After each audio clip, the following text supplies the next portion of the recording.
ಬಿಡದೆ ರಕ್ಷಿಸಂಭುಜೋದ್ಭವನ ತಾತ ಜಂಭಾರಿ ವೈರಿ ಕುಲಾಂಬೂಧಿ ಕುಂಭಜ ಕುಂಭಿಣಿ ಸುರ ನಿಕರುಂಬ ಪೋಷಕ ದೇವ ಕಂಬೂ ಕಂಧರ ಸತತ ಬಿಡದೆ ರಕ್ಷಿಸು ಅಂಬುಜೋದ್ಭವನ ತಾತ ನಳಿನಾಕ್ಷ ನರಕೇಸರಿ ನಂಬಿದೆ ನಿನ್ನ ಹಲಧಾರಾನುಜನೆ ಶೌರಿ ಎಲರೂಣೀವರ ಶಾಯಿ ಕಲುಷ ಸಂಹಾರಕ ಎಲರೂಣಿ ಇಳಿಜದಾಯಕ ಸಿರಿ ನಿಲಯ ನಿತ್ಯಾನಂದ ಎಲರೂಣಿವರ ಶಾಯಿ ಕಲುಷ ಸಂಹಾರಕ ಜಲಧರಿ ಪುವಿನ ತನಯನನು ಜನ ಕಲಹದೊಳು ಜಯಿಸಿದನ ತಾತನ ಕುಲ ವಿರೋಧಿಯ ಧ್ವಜನ ಜನಕಗೆ ಒಲಿದು ಬೆಂಬಲನಾದ ಕೇಶವ ಕಂಬೂ ಕಂಧರ ಸತತ ಬಿಡದೆ ರಕ್ಷಿಸು ಅಂಬುಜೋದ್ಭವನ ತಾತ ಕಂಬುಕಂಧರ ಸತತ ಅಂತ ಭಗವಂತನನ್ನ ಸ್ತೋತ್ರ ಮಾಡ್ತಾರೆ. ನೀಳವಾದ ಕಂಠ ಅಂತೆ ಪರಮಾತ್ಮಂದು. ನಿರಂತರ ವೇದೋಚ್ಚಾರಣೆ ಪರಮಾತ್ಮನ ಕಂಠದಿಂದ, ಬರೀ ಕಂಠದಿಂದ ಅಷ್ಟೇ ಅಲ್ಲ, ಮೂಗಿನಿಂದನೂ ಆಗ್ತದೆ ಅಂತ ವಾದರಾಜ ಪ್ರಭುಗಳು ಹೇಳ್ತಾರೆ. ನಸ್ತೋ ಮುಖಾದಪಿ ನಿರಂತರ ಮುದ್ಗಿರಂತಂ ಅಂತ ನಾಸಿಕಾದಿಂದ ಪರಮಾತ್ಮನ ಶ್ವಾಸೋಚ್ಛ್ವಾಸಗಳೆಲ್ಲ ಆ ವೇದ ಮಂತ್ರದ ಉಚ್ಚಾರಣೆ, ನಿರಂತರ ವೇದವನ್ನ ಉದ್ಗಿರಣ ಮಾಡ್ತಾ ಇರತಕ್ಕಂಥ ನಾಸಿಕಾ ದೇವರದು ಅಂತ ಹೈಗ್ರೀವ ದೇವರ ಬಗ್ಗೆ ವರ್ಣನೆ ಮಾಡ್ತಾರೆ. ಅಂಥ ಕಂಬುಕಂಧರ ನೀಳವಾದ ಕಂಠದಿಂದ ಬಂದು ಭಕ್ತರನ್ನ ಮಾತಾಡಿಸಿ ಸಲಹುವ ಮಹಾನುಭಾವ. ಇದಕ್ಕೆ ಒಂದು ಪ್ರಸಂಗ ಏನು ಅಂದರೆ, ರಾಮಾಯಣದಲ್ಲಿ ಭಗವಂತ ಎಂಥ ಸ್ಥಿತಪ್ರಜ್ಞತೆ ಇತ್ತು ಪರಮಾತ್ಮನಿಗೆ. ಮರ್ತ್ಯಾವತಾರಸ್ತ್ವಿಹ ಮರ್ತ್ಯ ಶಿಕ್ಷಣಂ ರಕ್ಷೋವಧಾಯೈವ ನ ಕೇವಲಂ ವಿಭೋಹೋ ಅಂತ ಹೆಂಗ್ ಬದುಕಬೇಕು ಅಂತ ತೋರಿಸ್ಕೊಡ್ಲಿಕ್ಕೆ ಭಗವಂತ ಬಂದಾಗ ಕಾಡಿಗೆ ಹೋಗ್ತಾ ಇದ್ದಾನೆ.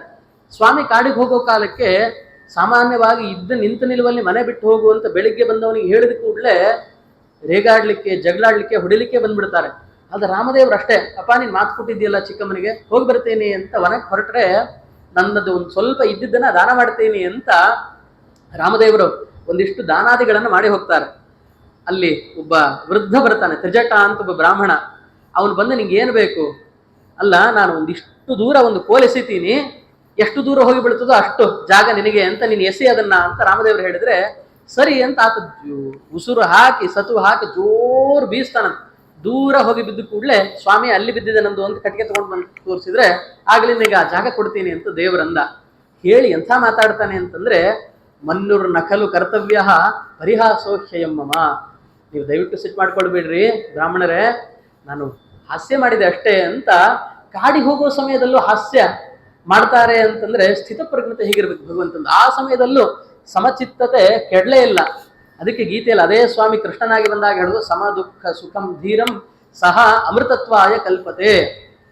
ಸಮದುಃಖ ಸುಖ ದುಃಖಗಳನ್ನ ಸಮಾನವಾಗಿ ತಿಳಿದುಕೊಂಡ ಮಹಾನುಭಾವನೆ ಅವನು ಧೀರ ಅಂತ ಗೀತೆ ಹೇಳ್ತದೆ. ದೇವರ ಕಂಠವೇ ಹಾಗೆ, ಬಂದವರಿಗೆ ಅಭಯವನ್ನ ಕೊಡ್ತಕ್ಕಂತಹ ಕಂಠ ಅದು.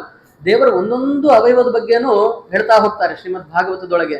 ಅದರಲ್ಲಿ ದ್ವಾದಶ ಸ್ತೋತ್ರದಂತೂ ಆಚಾರ್ಯರು ಸಂತತಂ ಚಿಂತಯೇತ್ ಕಂಠಂ ಭಾಸ್ವತ್ ಕೌಸ್ತುಭ ಭಾಸಕಂ, ನಿರಂತರ ಬ್ರಹ್ಮದೇವರಿಗೆ ಉಪದೇಶ ಮಾಡತಕ್ಕಂಥ ಕಂಠ ಅದು ಅಂತ. ಕೌಸ್ತುಭ ಅಂದ್ರೆ ಬ್ರಹ್ಮದೇವರು, ಅಂಥ ಬ್ರಹ್ಮದೇವರಿಗೆ ಉಪದೇಶ ಮಾಡತಕ್ಕಂಥ ಭಗವಂತನ ಕಂಠ ಇದು ಅಂತ ಮೂಲ ರಾಮಾಯಣ ಉಪದೇಶ ಮಾಡ್ತಾನೆ. ಆಮೇಲೆ ಭಾಗವತ, ಆದ್ಯ ಭಾಗವತ, ಚತುಶ್ಲೋಕಿ ಭಾಗವತನ ಭಗವಂತ ಉಪದೇಶ ಮಾಡ್ತಾನೆ. ಅಂಥ ಸುಂದರವಾದ ಕಂಠ ಇರ್ತಕ್ಕಂಥ ಸ್ವಾಮಿಯೇ ರಕ್ಷಿಸೋ ಅಂಬುಜೋದ್ಭವನ ತಾತ. ಬ್ರಹ್ಮಾದಿ ದೇವತೆಗಳಿಗೆ ಸೃಷ್ಟಿಕರ್ತ ನೀನು, ನಮ್ಮನ್ನ ರಕ್ಷಣೆ ಮಾಡು. ಎಂಥವನು ನಮ್ಮ ಸ್ವಾಮಿ ಅಂದ್ರೆ, ಜಂಭಾರಿ ವೈರಿ ಕುಲಾಂಬುಧಿ ಕುಂಭಜ ಕುಂಭಿಣಿ ಸುರ ನಿಕುರುಂಬ ಪೋಷಕ ದೇವ ಅಂತ. ಜಂಭಾಸುರ ಅಂತಿದ್ದ, ಅವನನ್ನು ಸಂಹಾರ ಮಾಡಿದ ಮಹಾನುಭಾವರು ಇಂದ್ರದೇವರು, ದೇವರಾಜನಾದ ಇಂದ್ರ. ಅಂಥ ಇಂದ್ರನ ಶತ್ರುಗಳು ಅಂದ್ರೆ ದೈತ್ಯರು, ರಾಕ್ಷಸಾದಿಗಳು. ಜಂಭಾರಿ ವೈರಿ ಅಂತ ರಾಕ್ಷಸರ ಕುಲ ಅನ್ನೋದು ದೊಡ್ಡ ಸಮುದ್ರ ಇದ್ದಾಗ. ಅಂಥ ಸಮುದ್ರವನ್ನೇ ಹೆಂಗೆ ಒಂದೇ ಬಾರಿ ಆಪೋಷಣ ಮಾಡಿದ್ರಲ್ಲ ಅಗಸ್ತ್ಯ ಮುನಿಗಳು, ದೈತ್ಯರ ಕುಲಕ್ಕೆ ನಮ್ಮ ಸ್ವಾಮಿ ಅಂಥ ಅಗಸ್ತ್ಯರಿದ್ದ ಹಾಗೆ ಅಂತ ಅವರು ಭಕ್ತರೂಪಮೇ ಕೊಡ್ತಾರೆ. ಯಾಕೆಂದ್ರೆ ದೇವರಿಗೆ ಸದೃಶನ ಆದವನು ಯಾರೂ ಇಲ್ಲ ನಮ್ಮ ಸ್ವಾಮಿಗೆ. ಅಪ್ರತಿಮಲ್ಲ ಮನ್ಮಥ ಜನಕ ಜಗದಾದ್ಯಂತ ಮಧ್ಯಗಳ ಅಂತಾರಲ್ಲ ದಾಸರಾಯರು, ಅವನಿಗೆ ಸದೃಶನಾದ ಪ್ರತಿಮಲ್ಲ ಇನ್ನೊಬ್ಬನಿಲ್ಲ. ಅದಕ್ಕೋಸ್ಕರ ಏಕಾಂತ ಭಕ್ತರಾದ ಅನನ್ಯ ಭಕ್ತರಾದ ಅಗಸ್ತ್ಯ ಮುನಿಗಳ ದೃಷ್ಟಾಂತ ಕೊಟ್ಟು, ಕುಂಭ ಸಂಭವರಾದ ಅಗಸ್ತ್ಯ ಮುನಿಗಳು ಹೇಗೆ ಸಮುದ್ರವನ್ನು ಆಪೋಷಣ ಮಾಡಿದರಲ್ಲ, ದೈತ್ಯರ ಕುಲ ಅನ್ನುವ ಸಮುದ್ರವನ್ನೇ ಆಪೋಷಣ ಮಾಡುವ ಮಹಾನುಭಾವ ಇವನು ಅಂತ. ದೇವರಿಗೆ ಯಾವುದೇ ಥರದ ಪಕ್ಷಪಾತ ಇಲ್ಲ. ಮತ್ತೆ ಹಂಗಂತ ಹೇಳಿ ಸಪ್ತಮ ಸ್ಕಂಧದೊಳಗೆ ಆರಂಭದಲ್ಲೇ ಪ್ರಶ್ನೆ ಮಾಡ್ಕೊಳ್ತಾರೆ, ದೇವರಿಗೆ ದೇವತೆಗಳು ಅಂದ್ರೆ ಪಕ್ಷಪಾತ, ದೈತ್ಯರು ಅಂದ್ರೆ ದ್ವೇಷ ಇದೆಯಲ್ಲೋ ಅಂತ ಪ್ರಶ್ನೆ ಮಾಡಿದ್ರೆ ಅದು ಯಾವುದೂ ಇಲ್ಲ. ಓಂ ವೈಷಮ್ಯ ನೈರ್ಘೃಣ್ಯೆ ನ ಸಾಪೇಕ್ಷತ್ವಾತ್ ಓಂ ಅಂತ ಬ್ರಹ್ಮಸೂತ್ರ. ನಮ್ಮ ಗುರು ಶ್ರೀ ವಿಠಲರು ಹೇಳ್ತಾರಲ್ಲ, ವೈಷಮ್ಯ ನೈರ್ಘೃಣ್ಯ ದೋಷವಿಲ್ಲದಲೆ ಅವರ ಉಪಾಸನೆಗಳಂತೆ ಫಲವೀವಿ ಶ್ರೀನಿವಾಸ ದಯಾನಿಧೆ ದಯಾನಿಧೆ ದಯಾನಿಧೆ. ಅವನು ಸತ್ಕಾರ್ಯ ಮಾಡಿದ. ಇದೇ ಇಂದ್ರದೇವರು ತಪ್ಪು ಮಾಡಿದಾಗ ಶಿಕ್ಷೆ ಕೊಟ್ಟ ಪರಮಾತ್ಮ. ಅದೇ ಸುರಪಾರಿಜಾತವನ್ನು ತಂದ ಅಂತಾರೆ ಪುರಂದ್ರದಾಸರು. ಅದೇ ಇಂದ್ರದೇವ ತಪ್ಪು ಮಾಡಿದಾಗ ಅಂತ ಶಿಕ್ಷೆ ಕೊಟ್ಟ. ದೇವತೆಗಳೆಲ್ಲ ಯುದ್ಧಕ್ಕೆ ಅಂತ ಬಂದ್ರು, ಅಷ್ಟದಿಕ್ಪಾಲಕರು ಬಂದ್ರು, ಅವರ ವಾಹನಗಳು ಬಂತು. ಅವ್ರ ವಾಹನವನ್ನೆಲ್ಲ ಗರುಡದೇವರು ಒಗೆದು ಬಿಟ್ರಂತ. ಈ ಕಡೆ ನಂದಿ ಬಂದ, ಮೊಸಳೆ ಬಂತು, ಬೇರೆ ಬೇರೆ ದಿಕ್ಪಾಲಕರು ವಾಹನಗಳು ಯುದ್ಧಕ್ಕೆ ಬಂದ್ರೆ ಭಗವಂತನ ವಾಹನ ಅದನ್ನು ಸೋಲಿಸ್ತು. ಅವ್ರನ್ನೆಲ್ಲ ಪರಮಾತ್ಮ ಸೋಲಿಸಿಬಿಟ್ಟ ಅಂತ ಶ್ರೀಮದ್ ಭಾಗವತದಲ್ಲಿ ಪಾರಿಜಾತ ಆಹರಣ ಪ್ರಸಂಗದೊಳಗೆ ಈ ವಿಷಯ ಬರುತ್ತದೆ.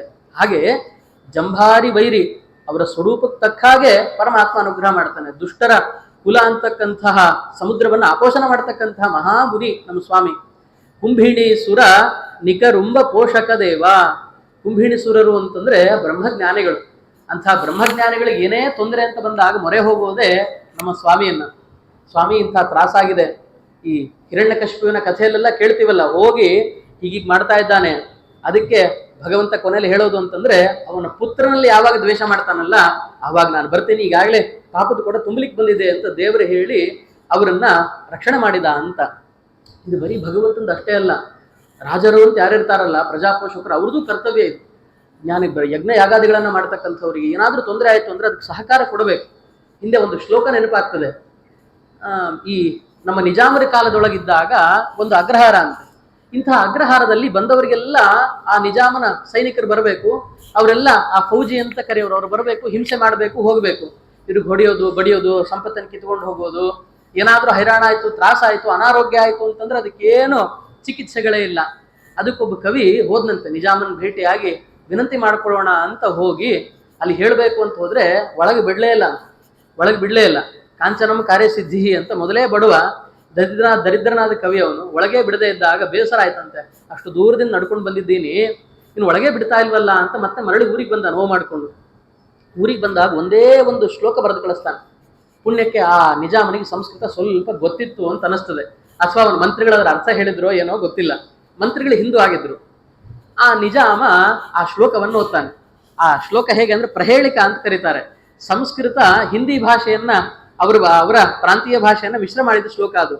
ತುಮ್ಹಾರಾ ಜವಾನ ಹಮಾರಾ ಗ್ರಹಾರೆ ಕದಾಪಿ ಹ ಮುಷ್ಕಿಲ್ ಸಜಾ ತತ್ಪರಾ ಹೈ ಹುಕುಂ ದೀಯತಾಂ ನೋ ಹಕೀಂ ಚಾಪಿ ದದ್ಯಾತ್ ಖುದಾ ತೇ ಮುದಾ ಭಾತು ನೈಜಾಮ ಭೂಪಾ.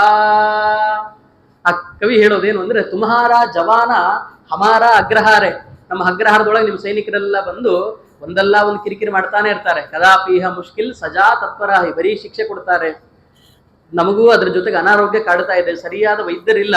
ಹುಕುಂ ದಿಯತಾಮ್ ಅಂತ ಜವಾನರಿಗೆ ಮೊದಲು ನೀನು ಹುಕುಂ ಆಜ್ಞೆ ಮಾಡಿ, ಹಿಂಗೆ ಮಾಡಬೇಡ್ರಪ್ಪ, ಬ್ರಾಹ್ಮಣರಿಗೆ ಹೋಗಿ ತಡಬೇಡ್ರಿ, ಹಿಂಸೆ ಮಾಡಬೇಡ್ರಿ ಅಂತ ನೀನು ಆಜ್ಞೆ ಮಾಡು.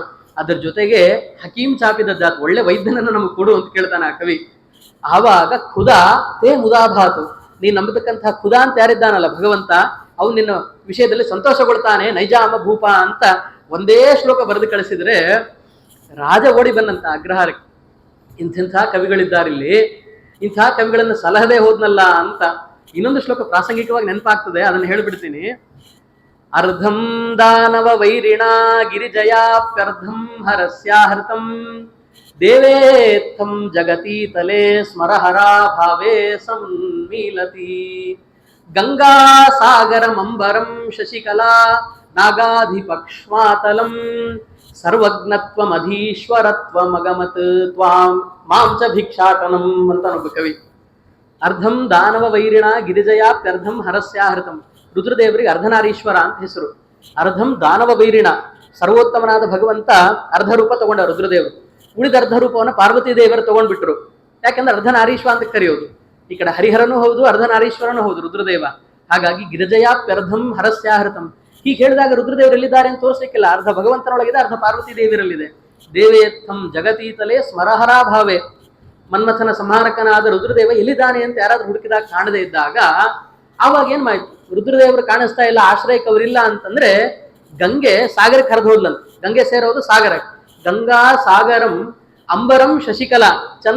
ಚಂದ್ರಕಲೆ ಹೋಗಿ ಅದನ್ನ ಆಗಸವನ್ನ ಸೇರ್ಕೊಳ್ತು. ಅಧೀಶ್ವರತ್ವ ಮಗಮತ್, ಅಲ್ಲಿ ಈಶ್ವರನಲ್ಲಿರ್ತಕ್ಕಂತಹ ಜ್ಞಾನ ಪ್ರಭುತ್ವ ಎಲ್ಲ ನಿನಗ್ ಬಂತು ಮಹಾರಾಜ, ನನಗ್ ಬಂದಿದ್ದ ಅವನ ಹತ್ರ ಇದ್ದು ಭಿಕ್ಷಾಟನೆ ಮಾತ್ರ ಅನ್ನಂತಹ ಕವಿ. ತ್ವಾಂ ಮಾಂಸ ಭಿಕ್ಷಾಟನ, ನನಗ್ ಬಂದಿದ್ದಂತಹ ಭಿಕ್ಷಾಟನೆ ಅಂತ ಕವಿಗಳು ತಮ್ಮ ಪರಿಸ್ಥಿತಿಯನ್ನು ಹೇಳಿಕೊಂಡು, ನಾವಿಷ್ಣು ಪೃಥ್ವೀಪತಿ ಅಂತ ಮಾತು ಶಾಸ್ತ್ರದ್ದು. ಭಗವಂತನ ಸನ್ನಿಧಾನ ಇದ್ದದಕ್ಕೆ ಅಂತಹ ಪೃಥ್ವಿ ಪಾಲನೆ ಆಗ್ತದೆ. ಪೃಥು ಮಹಾರಾಜನ ಪ್ರಸಂಗದಲ್ಲೆಲ್ಲ ತಾವು ಶ್ರವಣ ಮಾಡಿರ್ತೀರಿ. ಅದಕ್ಕೋಸ್ಕರ ದಾಸರಾಯ ಹೇಳೋ ಕಾಲಕ್ಕೆ ಕುಂಭಿಣಿ ಸುರ ನಿಕರುಂಬ ಪೋಷಕ ದೇವ. ಕುಂಭಿಣಿ ಸುರರು ಒಂದು ಬ್ರಹ್ಮಜ್ಞಾನಿಗಳು. ಅಂತಹ ಬ್ರಹ್ಮಜ್ಞಾನಿಗಳನ್ನ ಪೋಷಣೆಯನ್ನು ಮಾಡ್ತಕ್ಕಂಥ ಹೇ ದೇವ ಕಂಬುಕಂಧರ ಬಿಡದೆ ಸತತ ರಕ್ಷಿಸು. ಮೊದಲನೇ ನುಡಿಯಲ್ಲಿ ಹೇಳೋ ಕಾಲಕ್ಕೆ ನಳಿನಾಕ್ಷ ನರಕೇಸರಿ ನಂಬಿದೆ ನಿನ್ನ ಹಲಧರಾನುಜನೇ ಶೌರಿ ಅಂತ ಭಗವಂತನ ಕಣ್ಣಿನ ಬಗ್ಗೆ ಹೇಳ್ತಾರೆ. ನಳಿನಾಕ್ಷ ತಸ್ಯ ಯಥಾ ಕಪ್ಯಾಸಂ ಪುಂಡರೀಕ ಮೇವ ಮಕ್ಷಿಣಿ ಅಂತ ಉಪನಿಷತ್ ಹೇಳೋದು. ಭಗವಂತನ ಕಣ್ಣು ಕಮಲದಂತೆ ಚಂದ, ನೋಡ್ಲಿಕ್ಕೆ ಚಂದ, ವಿಶಾಲವಾದದ್ದು. ಆಯತಾಭ್ಯಾಂ ವಿಶಾಲಾಭ್ಯಾಂ ಅಂತ ಹೇಳ್ತಾರೆ ದೇವ್ರ ಪೂಜೆ ಮಾಡೋ ಕಣ್ಣಿಗೆ. ಸ್ವಾಮಿ ನಿನ್ನ ಕರುಣಾ ದೃಷ್ಟಿಯನ್ನ ನಮ್ಮ ಮೇಲೆ ಹರಸು ಅಂತ ಪ್ರಾರ್ಥನೆ ಮಾಡ್ತಾರೆ ದೇವತೆಗಳೆಲ್ಲ. ಹಾಗೆ ಪುಂಡರೀಕಾಕ್ಷ ಅಂತ ಕರೀತಾರೆ. ಪುಂಡರೀಕಾಕ್ಷ ಅಂದಾಗ ಒಂದು ಕ್ಷೇತ್ರದ ಸ್ಮರಣೆ ಆಗ್ತದೆ.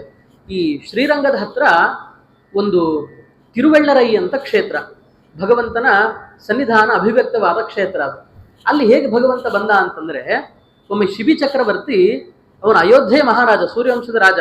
ಈ ಕಡೆ ದಕ್ಷಿಣ ಭಾಗಕ್ಕೆಲ್ಲ ದಂಡಯಾತ್ರೆ ಮಾಡ್ತಾ ಮಾಡ್ತಾ ಬಂದಾಗ ಇದೇ ಕಾವೇರಿ ತೀರಕ್ಕೆ ಬಂದಂತೆ.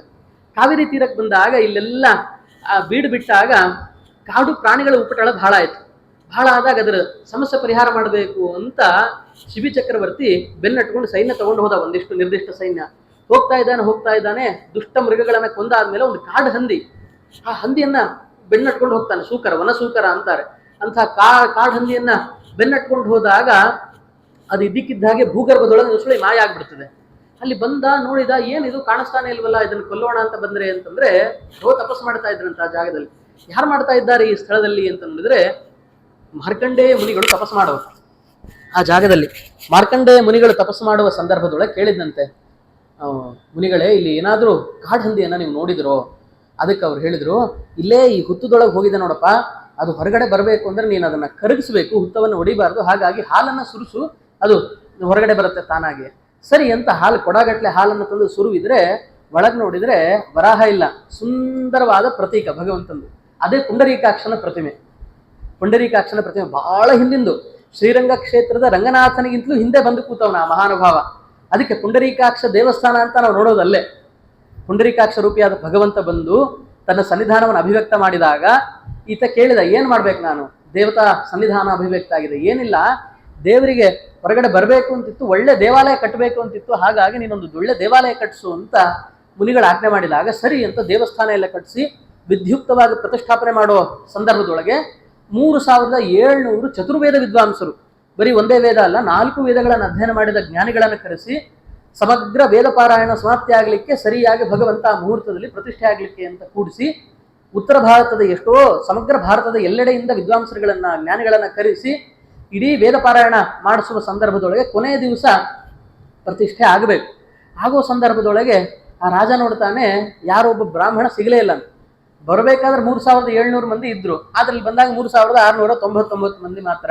ಇದೇನಪ್ಪ ಫಜೀತಿ ಆಯ್ತಲ್ಲ, ಮಾರ್ಕಂಡೇಯ ಮುನಿಗಳು ನೋಡಿದ್ರೆ ಅಷ್ಟೇ ಜನ ಚತುರ್ವೇದ ಪಾರಾಯಣ ಮಾಡಿದಾಗ್ಲೇನೆ ಪ್ರತಿಷ್ಠೆ ಆಗ್ಬೇಕು ಅಂತ ಇದ್ದಾರೆ, ಇನ್ನೇನು ಆ ಬ್ರಾಹ್ಮಣ ಕಾಣಿಸ್ತಾನೆ ಇಲ್ವಲ್ಲ ಅಂತ ಅನ್ಕೊಂಡು ಹುಡುಕಿ ಕೊನೆಗೆ ಭಗವಂತನನ್ನೇ ಅನ್ಯಥಾ ಶರಣಂ ನಾಸ್ತಿ ಅಂತ ಅವನಿಗೆ ಶರಣಾದಾಗ ದೇವರು ಎಂಥ ಕರುಣಾಳು ಅಂದ್ರೆ ಆ ವೇದ ವಿದ್ವಾಂಸನ ರೂಪದಲ್ಲಿ ಬಂದಂತ.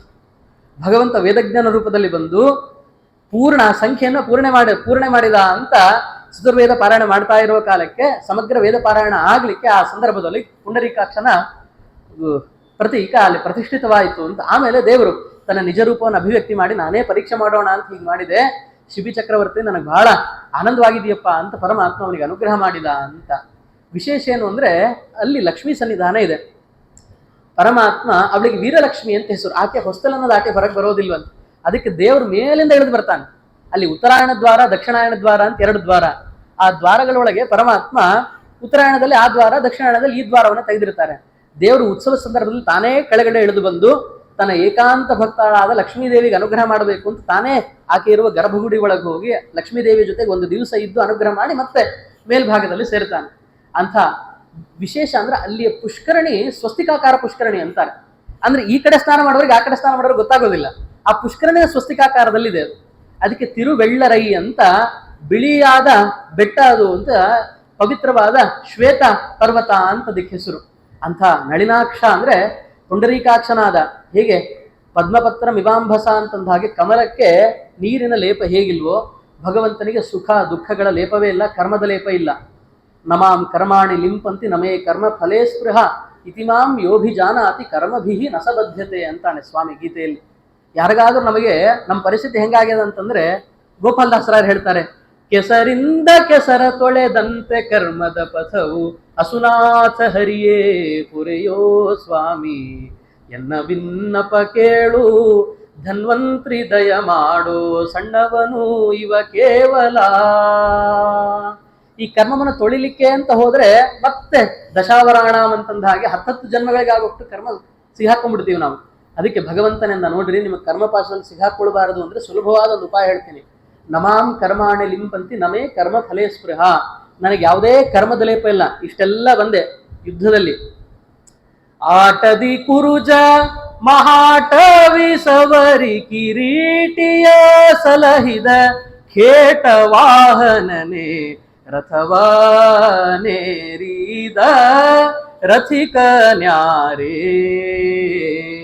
ಪೇಳಮ್ಮಯ್ಯ. ಆಟದಿ ಕುರುಜ ಮಹಾಟವಿ ಸವರಿದ ನಮ್ಮ ದೇವರು. ಆ ಯುದ್ಧಾಂಗಣದೊಳಗೆ ಕೌರವರು ಅಂತಕ್ಕಂಥ ಅಡವಿ ಕತ್ತರಿಸಿ ಹಾಕ್ಬಿಟ್ಟ ದೇವರು, ಎಲ್ಲ ಧರ್ಮ ಭೀಮ ಅರ್ಜುನಾದಿಗಳನ್ನು ಇಟ್ಕೊಂಡು. ಆದ್ರೆ ಯಾವುದೇ ಲೇಪ ಇಲ್ಲ. ಪರಮಾತ್ಮ ಇಷ್ಟೆಲ್ಲ ಮಾಡಿದ ಅವನಿಗೆ ಏನಾದ್ರು ಲೇಪ ಇದೆ ಅಂತಂದ್ರೆ ಏನೇನೇನೇನಿಲ್ಲ ಅಂದ್ಬಿಟ್ಟ ಭಗವಂತ. ನಮಾಂ ಕರ್ಮಾಣಿ ಲಿಂಪಂತಿ ನಮೇ ಕರ್ಮ ಫಲೇ ಸ್ಪೃಹ. ನಾನು ಇಂಥ ಕಾರ್ಯ ಮಾಡಬೇಕು ಅನ್ನೋ ಇಚ್ಛೆ ನನಗೆ ಯಾವ ಕರ್ಮದಲ್ಲೂ ಇಲ್ಲಯ್ಯ. ಇತಿಮಾಂ ಯೋಭಿಜಾನಾತಿ, ಹಿಂಗೆ ಯಾರು ನನ್ನನ್ನು ಅರಿತಾರಲ್ಲ ಅವರನ್ನ ಕರ್ಮಪಾಶದಲ್ಲಿ ನಾನು ಕಟ್ಟಿ ಹಾಕೋದಿಲ್ಲ ಅಂತ ಸುಲಭವಾದ ಉಪಾಯ ಭಗವಂತ ಹೇಳಿಕೊಟ್ಬಿಟ್ಟ. ಹಾಗೆ ಅವರನ್ನ ಪುಂಡರೀಕಾಕ್ಷ ಪುಂಡರೀಕಾಕ್ಷ ಎದ್ದು ಕೂಡಲೇ ಯಸ್ಮರೇ ಪುಂಡರೀಕಾಕ್ಷಂ ಸಹ ಬಾಹ್ಯ ಅಭ್ಯಂತರ ಶುಚಿ, ಒಳಗೆ ಹೊರಗೆ ಪರಿಶುದ್ಧನಾಗಿ ಬಿಡ್ತಾನಂತೆ. ಎದ್ದು ಕೂಡಲೇ ಇಂಥ ಚಿಂತನೆ ಮಾಡ್ಬೇಕು. ನಮ್ಮ ಶ್ಯಾಮಸುಂದರ ದಾಸರಾಯರು ಹಾಗೆ ಇದ್ರಂತ. ಅವ್ರದ್ದು ಬಾಹ್ಯ ಉಪಾಸನಾ ಕ್ರಮವೇ ಅಲ್ಲ. ಅವ್ರ ಗುರುಗಳು ಹೆಂಗಿರ್ತದ್ರೆ, ಐಕೂರಾಚಾರ್ಯರು ಆ ಮಹಾನುಭಾವರು ಹೆಂಗಿದ್ರಲ್ಲ ಅದೇ ಜಾಡಲ್ಲೇ ಇದ್ದವ್ರವ್ರು. ಈ ಜ್ಞಾನಿಗಳಲ್ಲಿ 2 ಥರ ಇರ್ತಾರೆ. ಒಂದು ವಿಶೇಷ ಅನುಷ್ಠಾನ ಪೂಜಾದಿ ಸಾಧನೆಗಳನ್ನು ಮಾಡಿಕೊಂಡು ಜೊತೆಗಿದ್ದವರಿಗೆ ಅದನ್ನ ಮಾರ್ಗದರ್ಶನ ಮಾಡ್ತಕ್ಕಂಥದ್ದು ಅಂತ. ಯದ್ಯದಾಚರತಿ ಶ್ರೇಷ್ಠ ತತ್ತ ದೇವೇತರೋ ಜನಃ ಸಯತ್ ಪ್ರಮಾಣಂ ಕುರುತೆ ಲೋಕಸ್ತದನು ವರ್ತತೆ ಅಂತ ಒಬ್ಬ ಹಿರಿಯನಾದ ಜ್ಞಾನಿ ಅವನೆಂಥ ಕಾರ್ಯ ಮಾಡ್ತಾನೋ ಜನರು ಕೂಡ ಅದನ್ನು ಅನುಸರಿಸಿಕೊಂಡು ಸತ್ಕಾರ್ಯ ಮಾಡ್ತಾರೆ ಅಂತ. ಆ ರೀತಿಯಾದ ಕ್ರಮ ಒಂದು. ಆದ್ರೆ ಶ್ಯಾಮಸುಂದರದಾಸರದ್ದು ಈ ಥರ ಇದ್ದಿಲ್ಲ ಅಂತ. ಬಾಹ್ಯದಲ್ಲಿ ಪೂಜಾ ಕ್ರಮವೇ ಇಲ್ಲ. ಬೆಳಿಗ್ಗೆ 3:30 ಎದ್ದು ಒಂದು ಮುಸುಗು ಹಾಕೊಂಡು ಕೂತ್ಬಿಡೋರಂತ. ಹಿಂಗೆ ಮುಸುಗು ಹಾಕೊಂಡು ಕೂತ್ಕೊಂಡು ಒಳಗೆ 2-2.5 ತಾಸು ಮುಸುಗೇ ತೆಗಿತಾ ಇದ್ದಲ್ಲ. ಅಂತರಂಗದ ಕದವು ತೆಗೆಯಿತಿಂದು ವಿಜಯರಾಯರು ಹೇಳ್ತಾರೆ. ಅಂತರಂಗದ ಕದವು ಭಗವಂತನ ಪುರಂದರದಾಸರಾಯರ ವೇದವ್ಯಾಸರೂಪಿಯಾದ ಭಗವಂತನ ಅನುಗ್ರಹ ಆದ್ರೆ ಒಳಗಿನ ಕವಾಟ ಉದ್ಘಾಟನೆ ಆಯ್ತಪ್ಪ ನಮ್ದು. ಭಿದ್ಯತೆ ಹೃದಯ ಗ್ರಂಥಿ ಛಿದ್ಯಂತೆ ಸರ್ವ ಸಂಶಯಾ ಕ್ಷೀಯಂತೆ ಚಾಸ್ಯ ಕರ್ಮಾಣಿ ತಸ್ಮಿನ್ ದೃಷ್ಟೇ ಪರಾವರೆ ಅಂತ ಶ್ರೀಮದ್ ಭಾಗವತದ ಮಾತು. ಎಲ್ಲ ಹೃದಯದ ಕಗ್ಗಂಟುಗಳು ಅಂತ ಏನಿರ್ತಾವಲ್ಲ ಅದನ್ನೆಲ್ಲ ಬಿಡಿಸ್ಬಿಡ್ತಾನಂತೆ ಭಗವಂತ. ಅಪರೋಕ್ಷ ಜ್ಞಾನ ಅಂದ್ರೆ ಅದೇ. ನಿರಂತರ ಅವ್ರ ಹೃದಯದೊಳಗೆ ಅಪರೋಕ್ಷ ಜ್ಞಾನ ಅಂತ ಕೇಳ್ತೀವಿ. ಏನು ಹಾಗಂದ್ರೆ ಅಂದ್ರೆ ಒಳಗೆ ಅವರಿಗೆ ಪರಮಾತ್ಮ ದರ್ಶನ ಕೊಟ್ಟುಕೊಂಡು ಅನುಗ್ರಹ ಮಾಡ್ತಿರ್ತಾನಂತೆ. ಒಂದು ಉದಾಹರಣೆ ಹೇಳಬೇಕು ಅಂದ್ರೆ, ಒಮ್ಮೆ ಕನಕದಾಸರು ಬೇಲೂರಿಗೆ ಹೋಗಿದ್ರು. ಬೇಲೂರಿಗೆ ಹೋದಾಗ ಅಲ್ಲಿ ಬೇಲೂರು ವೈಕುಂಠದಾಸರು ಅಂತ ಜ್ಞಾನಿಗಳು ಬೇಲೂರಲ್ಲಿ ವಾಸ ಮಾಡೋರು. ಚನ್ನಕೇಶವನ ಸೇವೆ ಮಾಡಿಕೊಂಡು ವಾಸ ಮಾಡುವ ಸಂದರ್ಭದೊಳಗೆ ಇವರು ಅವರ ಮನೆ ಮುಂದೆ ಸೇವೆ ಮಾಡ್ತಾರೆ. ಒಂದೊಂದು 20-30 ದಿವಸ ಆದರೂ ಕನಕದಾಸರು ನಾನು ಬಂದಿದ್ದೀನಿ ಅಂತ ತೋರಿಸ್ಕೊಳ್ಳೋದೇ ಇಲ್ಲ. ದಿನ ಅವ್ರ ಮನೆ ಕಸ ಗುಡಿಸ್ಬೇಕು, ರಂಗೋಲಿ ಹಾಕಬೇಕು. ವೈಕುಂಠದಾಸರ ಮನೆ ಮುಂದೆ ರಾತ್ರಿ ಹೊತ್ತವರು ಚನ್ನಕೇಶವನ ದರ್ಶನ ಮಾಡುವ ಕಾಲಕ್ಕೆ ದೊಂದಿ ಹಿಡ್ಕೋಬೇಕು, ಹೋಗಬೇಕು, ದೇವ್ರ ದರ್ಶನ ಮಾಡಿಸ್ಬೇಕು. ಒಂದು ದಿವಸ ಈ ಮುಸುಗು ಸರಿತಂದು, ಮುಸುಗು ಹಾಕೊಂಡು ಹೋಗೋರು, ಕಂಬಳಿ ಹಾಕೊಂಡು ಹೋಗೋರು ಅವರು. ಆ ಸರಿತಂದು ಸರಿದು ಕೂಡಲಿ ಯಾರು ಬಂದಾರ ಅಂತ ನೋಡಿದ್ರು ಕನಕದಾಸರು. ಏನ್ ದಾಸರೇ ತಾವು ಹೀಗೆ ಬಂದು ದಿನ ತಾವು ಸೇವೆ ಮಾಡ್ತಾ ಇರೋದು? ಹೌದು ಸ್ವಾಮಿ, ಭಗವಂತನ ಸೇವಾ ಸಿಗ್ತದೆ, ಭಗವದ್ ಭಕ್ತರ ಸೇವೆ ಬಹಳ ದುರ್ಲಭ. ತಜ್ಜೋಷಣಾದ ಶ್ವಪವರ್ಗ ವರ್ತಮನಿ ಶ್ರದ್ಧಾವತಿ ಭಕ್ತಿರ ಅನುಕ್ರಮಿಷ್ಯತಿ ಅಂತಾನೆ ಕಪಿಲನಾಮಕ ಭಗವಂತ. ಭಗವದ್ಭಕ್ತರ ಸೇವೆ ಬಹಳ ದುರ್ಲಭ. ವೈಕುಂಠ ಶ್ರೀಹರಿಯ ದಾಸರ ಮನೆಯ ಬಂಟನಾಗಿ ಬಾಗಿಲ ಕಾಯುವೇನಾ, ಹೊರ ಸುತ್ತು ಪ್ರಾಕಾರ ಸುತ್ತಿನ ಬರುವೆ, ಬರುವ ಹೋಗುವರ ವಿಚಾರಿಸಿ ಬಿಡುವೆ, ಕರದಿ ಕಂಬಿಯ ಪೊತ್ತು ತಿರುಗುತ್ತಲಿರುವೆ, ಶ್ರೀಹರಿಯ ಸಮ್ಮುಖದ ಓಲಗದಲ್ಲಿ ಇರುವೆ, ಬಂಟನಾಗಿ ಬಾಗಿಲ ಕಾಯುವೇನಾ. ವೈಕುಂಠ ಶ್ರೀಹರಿಯ ದಾಸರ ಮನೆಯ, ವೈಕುಂಠದಾಸರ ಮನೆಯ ಬಾಗಿಲನ್ನ ಕಾಯ್ತೀನಿ ಅಂತ. ಅದಕ್ಕೆ ವೈಕುಂಠದಾಸರು ಹಾಗೆ ಚಮತ್ಕಾರವಾಗಿ ಮಾತಾಡ್ತಾ ಅಂದ್ರಂತೆ, ಎಷ್ಟು ದೇವರ ಅನುಗ್ರಹ ನಿಮಗೆ. ನಮಗೆ ಮರ್ಕಟ ಕಿಶೋರ ಮಾರ್ಜಾಲ ಕಿಶೋರ ಅಂತ ಎರಡು ನ್ಯಾಯ ಇದ್ದಾವೆ. ದೇವ್ರು ನಿಮಗೆ ಮಾರ್ಜಾಲ ಕಿಶೋರದಂತೆ ನಿಮ್ಮನ್ನು ರಕ್ಷಣೆ ಮಾಡ್ತಾನೆ, ಮರ್ಕಟ ಕಿಶೋರದಂತೆ ನಾವು ಪರಮಾತ್ಮನ ಹಿಡ್ಕೊಂಡಿದ್ದೀವಿ. ಮರ್ಕಟ ಕಿಶೋರ ಅಂದ್ರೆ ಕೋತಿ ಮರಿ ಅಮ್ಮನ ಹೊಟ್ಟೆನ ಗಟ್ಟಿಯಾಗಿ ತಬ್ಬಿಟ್ಕೊಂಡಿರ್ತದೆ, ನಾವು ದೇವರನ್ನ ಹಾಗೆ ಗಟ್ಟಿಯಾಗಿ ಹಿಡ್ಕೊಂಡವರು. ಆದ್ರೆ ನೀವು ನಾನು ದಾಸನಾಗೋದಿಲ್ಲ ಅಂದ್ರಂತ ಕನಕದಾಸರು. ಅವರು ಪೂರ್ವ ಸ್ಥಿತಿಯಲ್ಲಿದ್ದಾಗ ದಂಡನಾಯಕ ಆಗಿದ್ರು, ಅಲ್ಲಿ ಕನಕಪ್ಪ ನಾಯಕ ಆಗಿದ್ದಾಗ ದಾಸನಾಗೋದಿಲ್ಲ ಅಂತ ಅವ್ರು ಹೇಳಿದಾಗ ದೇವರಂದ, ನನ್ನ ದಾಸನಾಗೋ, ನಿಂಗೆ ಏನ್ ಬೇಕು ಕೊಡ್ತೀನೋ ಅದನ್ನ. ಅದಕ್ಕೆ ಏನಿಲ್ಲ, ನೀನ್ ನನಗೆ ಬಂದು ನಾನು ಕರೆದಾಗ ನನಗೆ ದರ್ಶನ ಕೊಡ್ತಿ ಅಂತಂದ್ರೆ ಆವಾಗ ಮಾತ್ರ ನೀನು ದಾಸನಾಗ್ತೀನಿ ಅಂದಿದ್ದಕ್ಕೆ, ಅವಶ್ಯವಾಗಲಿ ನೀನು ಕೇಳಿದಾಗೆಲ್ಲ ನಿಂಗೆ ದರ್ಶನ ಕೊಡ್ತೀನಿ ಅಂತ ಭಗವಂತ ಹೇಳಿ ಕನಕದಾಸರು ಸ್ಮರಣೆ ಮಾಡಿದಾಗಲೆಲ್ಲ ಮುಂದೆ ಬಂದು ನಿಲ್ತಾ ಇದ್ದಂತ ಪರಮಾತ್ಮ. ಅದಕ್ಕೆ ಇದು ಮಾರ್ಜಾಲ ಕಿಶೋರ, ಬೆಕ್ಕು ತನ್ನ ಮರಿಯನ್ನ ತಾನೇ ಕಚ್ಕೊಂಡು ಹೋಗ್ತದಲ್ಲ. ಈ ಕನಕದಾಸರ ಭಕ್ತಿ ಮಾರ್ಜಾಲ ಕಿಶೋರ ನ್ಯಾಯ, ವೈಕುಂಠದಾಸರ ಭಕ್ತಿ ಮರ್ಕಟ ಕಿಶೋರ ನ್ಯಾಯ. ತಾವೇ ಗಟ್ಟಿಯಾಗಿ ಭಗವಂತನ ಅನನ್ಯವಾಗಿ ನಂಬೋದು, ಅಲ್ಲಿ ಭಗವಂತ ತಾನೇ ಬಂದು ಹಿಡಿದವನು. ಯಾಕೆ ಕರೆದಾಗ ಬರೋವನು ಸ್ವಾಮಿ. ಅದಕ್ಕೆ ಅವರು ಆಡಿದ ಮಾತುಗಳು ಎಂಥ ಮಾತುಗಳು. ದಾಸರಾಯರ ಮಾತು ಅಂತಂದ್ರೆ ಮಂತ್ರ ಸದೃಶವಾಗಿರ್ತಕ್ಕಂಥ ಮಾತುಗಳು ಆ ಮಹಾನುಭಾವರದು. ಯಮಾಂಶಸ್ಯ ಪರಾಭಕ್ತ್ಯ ಸುಪ್ರಸನ್ನೋ ಹರಿಸ್ವಯಂ ಯಸ್ಯಾಚಾರ್ಯೋ ವ್ಯಾಸರಾಜ ತಮ್ಮಂದೇ ಕನಕಾಭಿಧಮ್ ಅಂತ ಹೇಳ್ತಾರೆ ಕನಕದಾಸರಾಯರ ಬಗ್ಗೆ ಹೇಳೋ ಕಾಲಕ್ಕೆ. ಹಾಗೆ ಅಪರೋಕ್ಷ ಪರಮಾತ್ಮ ಹೃದಯದೊಳಗೆ ದರ್ಶನ ಕೊಡ್ತಾನಂತ ದಾಸರಾಯರು. ಅದನ್ನ ಹೇಳ್ತಾ, ನಳಿನಾಕ್ಷ ನರಕೇಸರಿ ನಂಬಿದೆ ನಿನ್ನ ಹಲಧರಾನುಜನೆ ಶೌರಿ ಅಂತ ನರಸಿಂಹನ, ಆಮೇಲೆ ಕೃಷ್ಣನ ಸ್ಮರಣೆ ಮಾಡ್ತಾರೆ. ದೇವರನ್ನ ಹಲಧರಾನುಜ ಅಂತ, ಮೀನಕೂರ್ಮ ವರಾಹ ನರಪಂಚಾನನ ತುಳ ಶೌರ್ಯ ವಾಮನ ರೇಣುಕಾತ್ಮಜ ರಾವಣಾದ ನಿಶಾಚರ ಧ್ವಂಸಿ ಧೇನುಕಾಸುರ ಮಥನ ತ್ರಿಪುರವ ಹಾನಿಗೈಸಿದ ನಿಪುಣ ಕಲಿಮುಖ ದಾನವರ ಸಂಹರಿಸಿ ಧರ್ಮದಿ ಕಾಯ್ದ ಸುಜನರನ ಅಂತಂದ್ರು ದಾಸರಾಯರು. ಯಾಕೆ ಈ ಪದ ಬಳಸಬೇಕು? ಹಲಧರಾನುಜ ಅಂತ ದೇವ್ರು ಯಾಕೆ ಬಳಸಬೇಕು ಅಂತಂದ್ರೆ, ಆ ಬಲರಾಮನ ಒಳಗಿದ್ದು ಶುಕ್ಲಕೇಶವ ಅನ್ನುವ ರೂಪದಿಂದ ಸ್ವಾಮಿ ಕಾರ್ಯ ಮಾಡಿಸಿದ್ದಾನೆ. ಲಕ್ಷ್ಮಣನ ಎಳ್ಕೊಂಡು ಹೋಗೋಣ ಅಂತ ಬಂದ್ಬಿಡ್ತಾನೆ ರಾವಣ. ಬಂದಾಗ ಮೂಲ ರೂಪ ಸ್ಮರಣೆ ತಗೋ ಅಂತ ಹೇಳಿದ ಕೂಡಲೇ ಮತ್ತೆ ಸಮಗ್ರ ಭೂಭಾಗವನ್ನ ಹೊತ್ತ ತಿಳುಕಿದನು ಫಣಿರಾಯ ರಾಮಾಯಣದ ಕವಿಗಳ ಭಾರದಲ್ಲಿ ಅಂತಂದ ಹಾಗೆ ಎಲ್ಲ ಬ್ರಹ್ಮಾಂಡ ಹೊತ್ತ ಮೂಲರೂಪ ಸ್ಮರಣೆ ಮಾಡಿದ ಕೂಡಲೇ ಇಂಚು ಅಳಗಾಡಿಸ್ಲಿಕ್ಕೆ ಆಗ್ಲಿಲ್ಲ ಅಂತ ರಾಮಾಯಣ ಅದನ್ನ ಆಚಾರ್ಯರೆಲ್ಲ ನಿರೂಪಣೆ ಮಾಡ್ತಾರೆ. ಹೀಗೆ ಹಲಧರಾನುಜ ಅಂದ್ರೆ ಧೇನುಕಾಸುರ ಮಥನ, ಪರಮಾತ್ಮ ಧೇನುಕಾಸುರ ಮಥನ ಮಾಡಲಿಲ್ಲ, ಆದ್ರೆ ಧೇನುಕನನ್ನ ಕೊಂದದ್ದು ಬಲರಾಮ. ಮತ್ತೆ ದೇವರಿಗೆ ಯಾಕೆ ವಿಶೇಷಣ ಬಳಸಿದ್ರು ಅಂದ್ರೆ, ಅವನೊಳಗೆ ಕೃಷ್ಣಕೇಶ ಅನ್ನುವ ರೂಪದಲ್ಲಿ ಕೃಷ್ಣನಾಗಿದ್ದ, ಶುಕ್ಲಕೇಶ ಅನ್ನುವ ರೂಪದಲ್ಲಿ ಆ ಬಲರಾಮನೊಳಗಿದ್ದು ಅನುಗ್ರಹ ಮಾಡಿದ. ಹಲಧರಾನುಜ ಅಂದ್ರೆ ಇನ್ನೊಂದು ಅಪೂರ್ವವಾದ ಅರ್ಥ ಹೇಳ್ತಾರೆ. ಹತ್ವ ಲಾತಿ, ಪರಮಾತ್ಮ ಸೃಷ್ಟಿ ಸ್ಥಿತಿ ಸಂಹಾರ ಇವುಗಳನ್ನು ಮಾಡಿದ ರೂಪ ಅಂತ. ಜೀವರೆಲ್ಲ ವಿಶ್ವಸ್ಯೋದಯ ಮಾತನೋತಿ ತದನುತ್ರಾಣಂ ವಿಧತ್ತೆ ಪುನಃ ಸೌಖ್ಯಾತೀತರ ಹಾನಿ ಸಾಧನಮಲಂ ಭಕ್ತಿಶ್ರುತಿ ವ್ಯಂಜಯನ್ ಸ್ವಾಪಂ ಪ್ರಾಪಯತಿ ಶ್ರಮಾಪಹೃತಯೇ ಕಲ್ಪಾವಸಾನೇ ಚಯ ತಂ ದೇವಂ ಪಿತರಂ ಪತಿಂ ಗುರುತಮಂ ವಂದೇ ರಮಾವಲ್ಲಭಂ. ಟೀಕಾರಾಯರು ದೇವರ ಕಾರುಣ್ಯವನ್ನ ಸ್ಮರಣೆ ಮಾಡಿಕೊಳ್ತಾ ಆರಂಭದಲ್ಲಿ ತತ್ವನಿರ್ಣಯ ಗ್ರಂಥದ ಆರಂಭದಲ್ಲಿ ಸ್ಮರಣೆ ಮಾಡ್ತಾರೆ. ಇಂಥ ಕಾರುಣ್ಯ ಸ್ವಾಮಿದು ಅಂತಂದ್ರೆ, ವಿಶ್ವಸ್ಯ ಉದಯ ಮಾತನು ಜಗತ್ ಸೃಷ್ಟಿ ಮಾಡ್ತಾನೆ. ಆಮೇಲೆ ಜೀವರೆಲ್ಲ ಇಲ್ಲಿ ಬರ್ತಾರೆ. ನಾನು ನನ್ನದು ಎಂಬದುರಭಿಮಾನ ದಿಂದಲ್ಲೇ ಹೀನಾಯೋನಿ ಎಂಬತ್ತು 4 ಲಕ್ಷ ಜನ್ಮಗಳೆತ್ತಿ ಬಂದೆನೋ ಸುತ್ತಿ ಸುತ್ತಿ ಏನು ಹೇಳಲಿ ಇನ್ನು ಅದರ ಸಂಗ ಬಹುಮಾನವು ಭಂಗ ಶ್ರೀನಿವಾಸನೇ ಏನು ಬೇಡಲಿ ನಿನ್ನ ಧ್ಯಾನದೊಳಿರಿಸೆನ್ನ ಶ್ರೀನಿವಾಸನೇ ಏನು ಬೇಡಲಿ ನಿನ್ನ. ಸಂಸಾರದೊಳಗೆ ಹುಟ್ಟಿಸಿದ್ಮೇಲೆ ನಾನು ನಂದು ಅನ್ನೋದೇ ಬಹಳ ಬಂದ್ಬಿಡ್ತದೆ. ನಾನೆಲ್ಲ ಬಿಟ್ಟಿದ್ದೀನಿ ಅಂತ ಯಾರಾದ್ರೂ ಒಬ್ಬ ಸಾಧಕ ಹೇಳಿದ್ರೆ ಎಲ್ಲ ಬಿಟ್ಟಿದ್ದೀನಿ ಅನ್ನೋ ಅಭಿಮಾನ ಆದ್ರೆ ಅವನಿಗೆ ಕೂತ್ಕೊಂಡ್ಬಿಡ್ತದೆ. ಅಷ್ಟರಲ್ಲಿ ದೇವ್ರ ಮಾಯೆ ಅದನ್ನ ಯುವತಿ ವೇಷದ ಹಿಂದೆ ಗೌರೀಧವನ ಮೋಹಿಸಿ ಕೆಡಿಸಿ ಉಳಿಸಿದ ಇವನ ಮಾಯವ ಗೆಲುವನ ಅವನು ಈ ಜಗತ್ರ ಇದೆಯಲ್ಲ. ಅದಕ್ಕೆ ವಿಶ್ವಸ್ಯ ಉದಯ ಮಾತನೋತಿ ಸಂಸಾರದಲ್ಲಿ ಬಂದು ಕಷ್ಟಪಡ್ತಕ್ಕಂತಹ ಜೀವರಿಗೆ ವೇದದನ್ನ ಶಾಸ್ತ್ರವನ್ನ ಬ್ರಹ್ಮಸೂತ್ರಾದಿಗಳನ್ನ ಸ್ವಾಮಿ ಅದನ್ನ ತಾನೇ ಉಪದೇಶ ಮಾಡಿ ಅದರ ವ್ಯಾಖ್ಯಾನ ಆಚಾರ್ಯ ಮಧ್ವರು ಮಹಾನುಭಾವರಾದ ಟೀಕಾರಾಯರು ಮಂತ್ರಾಲಯ ಪ್ರಭುಗಳು ಇಂಥ ಜ್ಞಾನಿಗಳ ಮೂಲಕ ಎಲ್ಲ ಅದ್ರ ವಿಷಯ ಸಾರಾಂಶ ಹರಿದಾಸರಂಥ ಈ ಮಹಾನುಭಾವರು ಇವರು ಕೊಟ್ಟಿದ್ದಿಲ್ಲ ಅಂದ್ರೆ ನಮಗೆ ಎಲ್ಲಿ ಬರ್ತಾ ಇತ್ತು. ಒಂದು ಶ್ಲೋಕ ಶ್ರೀಪಾದರಾಯರ ಕಾಲದಲ್ಲಿ ಪರಿಸ್ಥಿತಿ ಹೇಗಿತ್ತು ಅಂತಂದ್ರೆ ಪಾಂಡಿತ್ಯಹೀನಾ ಕವಯೋ ಭವಂತಿ ಕವಿತ್ವಹೀನಾಶ್ಚ ಪುರಾಣ ಭಟ್ಟಾ ಪುರಾಣಹೀನಾ ಕೃಷಿಮಾಶ್ರಯಂತಿ ಭಗ್ನಾ ಕೃಷೇರ್ ಭಾಗವತಾ ಭವಂತಿ. ಪಾಂಡಿತ್ಯ ಇರ್ಬೇಕಿತ್ತಂತ ಆ ಕಾಲಕ್ಕೆ ದೊಡ್ಡ ವಿದ್ವಾಂಸ ಆಗಿರ್ಬೇಕು.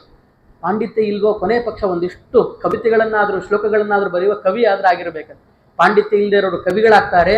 ಕವಿತ್ವನ ಅವನಲ್ಲಿ ಇದ್ದಿಲ್ಲ ಅಂತಂದ್ರೆ ಪುರಾಣ ಹೇಳೋ ಭಟ್ರಾಗ್ತಾರಂತ. ಆವಾಗ ನೋಡ್ರಿ, ಪುರಾಣ ಹೇಳಬೇಕು ಅಂದ್ರೆ ಇವೆರಡು ಕ್ವಾಲಿಫಿಕೇಶನ್ ಇಲ್ದೇ ಇರೋವನೇ ಪುರಾಣ ಹೇಳೋನು ಅಂತ, ದಡ್ಡನ್ನ ಪುರಾಣ ಹೇಳೋನು ಅಂತ ಕರೀತಿದ್ರಂತ. ಇಲ್ಲ ಪುರಾಣನು ಹೇಳಲಿಕ್ಕೆ ಬರೋದಿಲ್ಲ ಅಂತಂದ್ರೆ ಆವಾಗ ಒಕ್ಕಲ್ತನ ಮಾಡ್ಲಿಕ್ಕೆ ಹೋಗ್ತಿದ್ರಂತ. ಪುರಾಣಹೀನ ಕೃಷಿಮಾಶ್ರಯಂತಿ, ಇಲ್ಲ ಯಾವುದಕ್ಕೆ ಸಲ್ದೇ ಇರೋನು ಇವನು ಅಂತಂದ್ರೆ ಆವಾಗ ಮಠದೊಳಗೆ ಬಂದು ಗೆಜ್ಜೆ ಕಟ್ಕೊಂಡು ಕೈ ತಟ್ಕೊಂಡು ಭಾಗವತ ಆಗ್ತಾನೆ ಅಂತ ಒಂದು ಅಪಹಾಸ್ಯದ ಮಾತಿತ್ತು. ಶ್ರೀಪಾದರಾಯರಂಥ ಮಹಾನುಭಾವರು, ವ್ಯಾಸರಾಯರಂಥ ಮಹಾಜ್ಞಾನಿಗಳು, ವಾದರಾಜರಂಥ ಮಹಾನುಭಾವರು ಭೂಲೋಕದಲ್ಲಿ ಅವತಾರ ಮಾಡಿ ಗೆಜ್ಜೆ ಕಟ್ಕೊಂಡು ನರ್ತನ ಮಾಡಿದರು. ದೇವರ ಪೂಜೆ ಆದ್ಮೇಲೆ ತಾವು ಸ್ವಯಂ ಕುಣಿಯವರು ದೇವ್ರ ಮುಂದೆ. ನಗುವರೋ, ರೋದಿಸುವರೋ, ನಾಟ್ಯವಾಡುವರೋ, ಬಗೆಯರೋ ಬಡತನ ಭಾಗ್ಯ ಭಾಗವತರೋ, ತೆಗೆಯರೋ ನಿನ್ನಲ್ಲಿ ಮನ ಒಮ್ಮೆಯಾದರೋ, ಜಗನ್ನಾಥ ವಿಠಲ ನಿನ್ನವರೇನು ಧನ್ಯರೋ, ಜಗನ್ನಾಥ ವಿಠಲ ನಿನ್ನವರೇನು ಧನ್ಯರೋ, ಪಾಂಡುರಂಗ ನಿನ್ನ ಕೊಂಡಾಡುವ ಮಂಗಳಾತ್ಮರ, ಸಂಗ ಸುಖವಿತ್ತು ಕಾಯೋ ಕರುಣಾಸಾಗರ. ಅದಕ್ಕಿಂತ ಹರಿಭಕ್ತರನ್ನ, ದಾಸರಾಯರನ್ನ, ಅಪರೋಕ್ಷ ಜ್ಞಾನಿಗಳನ್ನ ಪರಮಾತ್ಮ ಅವತಾರ ಆಗುವಾಗ ಮಾಡಿ ಅವರಿಂದ ಅನೇಕ ವಿಷಯಗಳನ್ನ, ತತ್ವಗಳನ್ನ ಶ್ರವಣ ಮಾಡಿಕೊಂಡು ಸಾಧನೆ ಹಾದಿಗೆ ಸ್ವಲ್ಪ ಹಚ್ಚಿದ್ನಂತೆ ಸ್ವಾಮಿ. ಆಮೇಲೆ ಜೀವರೆಲ್ಲ ಕಷ್ಟಪಟ್ಟಾದ್ಮೇಲೆ ಸ್ವಾಪಂ ಪ್ರಾಪಯತಿ ಶ್ರಮಾಪಹೃತಯೇ ಬಂದು ಅಡ್ಡಾಡಿ ಮಾಡಿ ಎಷ್ಟೋ ಜನ್ಮಗಳು ಕಳೆದಾದ್ಮೇಲೆ ದೇವರು ಸಾಕು, ಹೊರಗೆಲ್ಲ ಆಟಾಡಿ ಬಂದ ಮಗು ಸ್ವಲ್ಪ ತಾಯಿ ಹತ್ರ ಏನಾದ್ರೂ ಊಟ ಮಾಡಿಸ್ಕೊಂಡು ಅಡ್ಡಾಗಿ ಬಿಡ್ತದಲ್ಲ, ಮಲಗಿ ಬಿಡ್ತದಲ್ಲ, ಹಾಗೆ ದೇವರು ಮಹಾಪ್ರಳಯವನ್ನ ಮಾಡಿ ಸಂಶಾಂತ ಸಂವಿದಖಿಲಂ ಜಠರೇ ನಿಧಾಯ ಅವರನ್ನೆಲ್ಲ ತಗೊಂಡು ತನ್ನ ಹೊಟ್ಟಿ ಒಳಗೆ ಎಷ್ಟು ಜೋಪಾನವಾಗಿ ರಕ್ಷಣೆ ಮಾಡ್ತಾನೆ ಅಂದ್ರೆ ತಂ ದೇವಂ ಪಿತರಂ ಪತಿಂ ಗುರುತಮಂ ವಂದೇ ರಮಾವಲ್ಲಭಂ. ನಮಗೆ ಅನೇಕ ಲೀಲೆಗಳನ್ನು ಆಡ್ತಾನೆ. ದಿವ್ ಕ್ರೀಡಾಯಾಮ್ ದಿವ್ ಗತವು ದಿವ್ ವ್ಯವಹಾರೆ. ಪರಮಾತ್ಮ ಅನೇಕ ವಿಧವಾದ ಜ್ಞಾನ ಕೊಡ್ತಾನೆ. ಅನೇಕ ನಿನ್ನ ರೂಪಿನ ಲೀಲಾ ನೋಡುವ ಜನಕ್ಕೆ ಕಣ್ಣು ಸಾವಿರವಿಲ್ಲ ಅಂತ ವ್ಯಾಸ ವಿಠಲರಂದ ಹಾಗೆ ಅನೇಕ ಥರದಲ್ಲಿ ಪರಮಾತ್ಮ ಲೀಲೆಗಳನ್ನು ಆಡಿ ಜ್ಞಾನ ಕೊಟ್ಟು ಆಮೇಲೆ ಕಷ್ಟಪಟ್ಟಿದ್ದಾರೆ ಜೀವರು, ಸಾಕು ಅಂತ ಶ್ರಮ ಪರಿಹಾರಕ್ಕಾಗಿ ಮತ್ತೆ ಹೊಟ್ಟೆ ಒಳಗೆ ಇಟ್ಕೊಳ್ತಾನೆ. ಪತಿಂ ಪಿತರಂ ಗುರುತಮಂ ಎಲ್ಲ ನಮ್ಮ ಸ್ವಾಮಿಯವರು.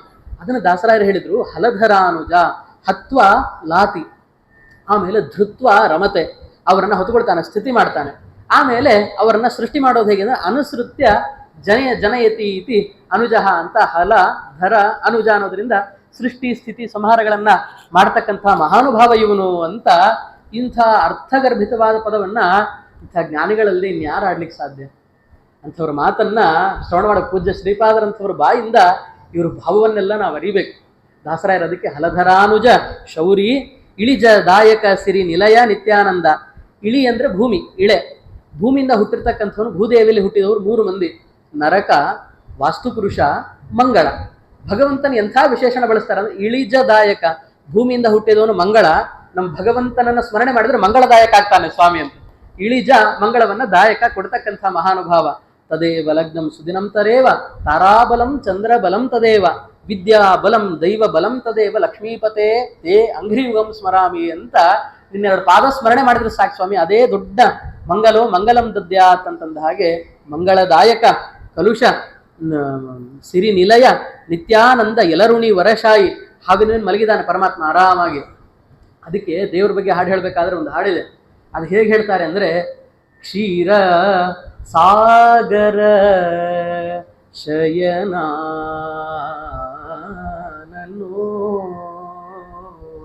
ಕ್ಷೀರ ಸಾಗರ ಶಯನ. ಆ ಹಾಡನ್ನು ರಚನೆ ಮಾಡಿದವ್ರ ಭಾವ ಹೇಗಿದೆ ಅಂದ್ರೆ, ಕ್ಷೀರಸಾಗರ ಅನ್ನೋದನ್ನು ಎಷ್ಟು ಬೇಕಾದ್ರೂ ಧ್ವನಿಗಳಲ್ಲಿ ವೇರಿಯೇಷನ್ ಮಾಡ್ಬೋದನ್ನು, ಅದ್ರ ಶಯನ ಅನ್ನೋದನ್ನು ಚೂರು ಅಳ್ಳಾಡಿಸ್ಬಾರ್ದು. ದೇವ್ರು ಮಲಗಿರ್ತಾನೆ, ಅವನು ಎಬಸ್ಬಾರ್ದು ದೇವ್ರನ್ನ. ಕ್ಷೀರಸಾಗರ ಅದ್ರ ತರಂಗಗಳೆಲ್ಲ ಹೀಗೀಗೆ ಆಗ್ತಾ ಇರ್ತದಲ್ಲ, ಕ್ಷೀರ ಸಾಗರ ಶಯನ. ಮಲಗಿದಾಗ ಹಾಗೆ ಉಪಾಸನೆ ಮಾಡಬೇಕು. ತಮನೊಡನೆ ಹೋರಾಡಿ ತಪ್ಪಿಸಿ ಮೈ ಬೆವರಿತೋ, ಅಮೃತ ಮಥನದಿ ಗಿರಿಯು ಅತಿ ಭಾರವಾಯಿತು.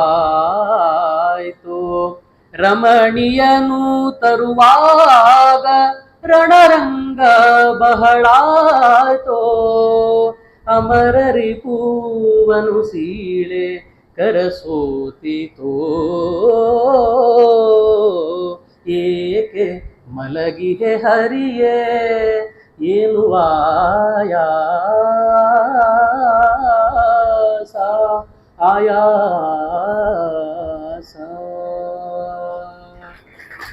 ಗೋಪಾಲದಾಸರಾಯರ ಚಿಂತನೆ ಭಾರಿ ಅದ್ಭುತ. ದೇವರ ಜೊತೆಗೆ ಅಂತಹ ಸಖ್ಯ ಇರಬೇಕಂತ ಪ್ರಹ್ಲಾದರಾಜರು ಹೇಳಿದಂಗೆ ಸಖ್ಯಂ ಆತ್ಮನಿವೇದನಂ. ಹಾಗೆ ಎಲರುಣಿಯ ಮೇಲೆ ಆ ಶೇಷನ ಮೇಲೆ ಪವಡಿಸಿದ್ದಾನೆ ಪರಮಾತ್ಮ. ಕಲುಷ ಸಂಹಾರಕ, ಅವನ ಸ್ಮರಣೆ ಮಾಡಿದ್ರೆ ಮಲ ಎಲ್ಲ ಪರಿಹಾರ ಆಗ್ತದೆ, ದೋಷ ಎಲ್ಲ ಹೋಗ್ತದೆ. ಜಲದ ರಿಪುವಿನ ತನಯನ ಅನುಜನ ಕಲಹದೊಳು ಜಯಿಸಿದನ ತಾತನ. ಜಲದ ಅಂದ್ರೆ ಮೋಡ, ಮೋಡದ ರಿಪು ಅಂತಂದ್ರೆ ಗಾಳಿ. ಜಲದ ರಿಪುವಿನ ತನಯ, ಅಂಥ ಗಾಳಿಯ ಮಗ ಅಂದ್ರೆ ಭೀಮಸೇನ. ಅಂಥ ಭೀಮಸೇನನ ವಾಯುದೇವ, ವಾಯುದೇವನ ಮಗ ತನಯನ ಅನುಜನ, ಭೀಮನ ಅನುಜ ಅರ್ಜುನ. ಕಲಹದೊಳು ಜಯಿಸಿದನ ತಾತನ, ಅಂಥ ಅರ್ಜುನನನ್ನ ಯುದ್ಧದಲ್ಲಿ ಗೆದ್ದವನು ಬಬ್ರುವಾಹನ. ಅರ್ಜುನ ಆಶ್ವಮೇಧಿಕ ಪರ್ವ ಅಂತ ಮಹಾಭಾರತದಲ್ಲಿ ಕುದುರೆಯನ್ನೆಲ್ಲ ಕಡೆ ಕರ್ಕೊಂಡು ಹೋದಾಗ, ಆ ಚಿತ್ರಾಂಗದೆಯ ಆ ರಾಜ್ಯಕ್ಕೆ ಹೋದಾಗ ಅಲ್ಲಿ ಬಬ್ರುವಾಹನ ಗೌರವದಿಂದ ಎದುರುಗೊಳ್ತಾನೆ. ನಮ್ಮಪ್ಪ ಬಂದಿದ್ದಾನೆ, ಕುದುರೆಯನ್ನು ಕಟ್ಟಿ ಹಾಕಬಾರದು ಅಂತ. ಅರ್ಜುನ ಕೆದರ್ತಾನೆ, ಇದೇನೋ ಹೇಳಿ ಕೆಲಸ ಮಾಡ್ತಾ ಇದ್ದಿ, ಯುದ್ಧ ಮಾಡೋ, ಯುದ್ಧ ಮಾಡಿಬಿಟ್ಟು ಸೋಲ್ಸ್ಬಿಟ್ಟು ನೀನು ಶರಣಾಗೋ, ಸುಮ್ಮನೆ ಬಂದು ಹಾಗೆ ಶರಣಾಗಿ, ನೀನೆಂಥ ಕ್ಷತ್ರಿಯ ಅಂತಂದಾಗ ಆವಾಗ ಈ ಉಲೂಪಿ ಅಂತ ಅರ್ಜುನನ ಇನ್ನೊಬ್ಬ ಪತ್ನಿ, ನಾಗ ಕನ್ಯೆ ಅವಳು, ಆಕೆ ಬಂದು ಬಬ್ರುವಾಹನನೇ ಹೇಳ್ತಾಳೆ, ನೀನು ಹೋಗು, ನೀನು ಅರ್ಜುನನ ಜೊತೆ ಯುದ್ಧ ಮಾಡು, ನಾನು ನಿನ್ನ ತಾಯಿ ಆಗಬೇಕು ಅಂತ ಆ ಉಲೂಪಿ ಹೇಳಿ ಬಬ್ರುವಾಹನನದ್ದು ಯುದ್ಧ ಮಾಡಿಸಿ ಅಲ್ಲಿ ಅರ್ಜುನ ಸೋಲೋ ಹಾಗೆ ಮಾಡ್ತಾನೆ. ವಸು ಶಾಪ ಇತ್ತು ಅಂತ ಹೇಳ್ತಾರೆ, ಅಷ್ಟವಸುಗಳ ಶಾಪ ಇತ್ತು, ಭೀಷ್ಮಾಚಾರ್ಯರನ್ನ ಸೋಲಿಸ್ತಾನೆ ಇವನು ಅಂತ ಅನ್ಕೊಂಡು ಶಾಪ ಇತ್ತು. ಅದಕ್ಕೋಸ್ಕರ ಇವನು ಸಾಯಲಿ ಅಂತ ಶಾಪ ಕೊಟ್ರೆ, ಸಾಯಲಿ ಅಂತ ಶಾಪ ಕೊಟ್ರೆ ಯಾರ್ಯಾರಿಂದನೂ ಬೇಡ, ಆತ್ಮ ವೈ ಪುತ್ರನಾಮಾಸೆ ಅಂತ ಮಗನಿಂದನೇ ಸೋಲಾಗಲಿ ಅನ್ನೋ ಕಾರಣಕ್ಕೆ ಬಬ್ರುವಾಹನದಿಂದ ಇಂಥ ಕಾರ್ಯ ಮಾಡಿಸ್ತಾರೆ. ದಾಸರಾಯರು ಅದನ್ನು ಹೇಳಿದ್ರು, ಜಲದ ರಿಪುವಿನ ತನಯನ ಭೀಮನ ಅನುಜನ ಕಲಹದೊಳು ಯುದ್ಧದೊಳು ಜಯಿಸಿದನ ಗೆದ್ದನ ಬಬ್ರುವಾಹನ ತಾತನ. ತಾತ ಅಂದ್ರೆ ಯಾರು? ಉಲೂಪಿಯ ತಂದೆ ಅಂತ ಇಟ್ಕೊಳ್ಬೋದು, ಆಕೆಯು ತಾಯಿ. ಹಾಗಾಗಿ ನಾಗನ ಕುಲವಿರೋಧಿ. ಆ ನಾಗದ ವಿರೋಧಿ ಯಾವುದು ಅಂದ್ರೆ ಮಯೂರ, ಷಣ್ಮುಖನ ವಾಹನ ಮಯೂರ. ಅಂಥ ಮಯೂರ ಧ್ವಜನ ಜನಕಗೆ, ಮಯೂರ ಧ್ವಜನಾದವನು ಷಣ್ಮುಖ, ಅವನ ತಂದೆ ಅಂದ್ರೆ ರುದ್ರದೇವ. ಆ ರುದ್ರದೇವರಿಗೆ ಒಲಿದು ಬೆಂಬಲನಾದ ಕೇಶವ. ಅಂಥ ರುದ್ರದೇವರಿಗೆ ಅನುಗ್ರಹ ಮಾಡಿದ ಮಹಾನುಭಾವ ಕಂಬುಕಂಧರ, ರಕ್ಷಿಸೋ ಸತತ ಅಂತ ಪ್ರಾರ್ಥನೆ ಮಾಡ್ತಾ ಇದ್ದಾರೆ. ಮುಂದೆ ಹೇಳ್ತಾರೆ, ದಶಾವತಾರ ಸ್ಮರಣೆ ಮಾಡಿಕೊಂಡು, ನಿಗಮ ರಕ್ಷಕ ಕೂರ್ಮ ಕೀಟ ಮಾನವ ಮೃಗವಾಟು ಪರಶುರಾಮ ಅಗಜೇಶ ಶರಕಾಲ ಮೃಗಪಾತಿ ವರದನೆ ವಿಗತ ವಸನ ಕಲ್ಕಿ ಅಗಣಿತ ಮಹಿಮನೆ ಗಗನರಾಜನ ಮಗಳಿಗೋ ಸುಗ ನಗುತ ಮಡದಿಯ ನಗಲಿ ಬಂದು ಜಗವ ಪೊತ್ತನ ನಗದಿ ನೆಲೆಸಿದ ತ್ರಿಗುಣವರ್ಜಿತ ಖಗವರೂಥನೆ ಕಂಬೂ ಕಂಧರ ಸತತ ಬಿಡದೆ ರಕ್ಷಿಸೋ ಅಂಬುಜೋದ್ಭವನ ತಾತ.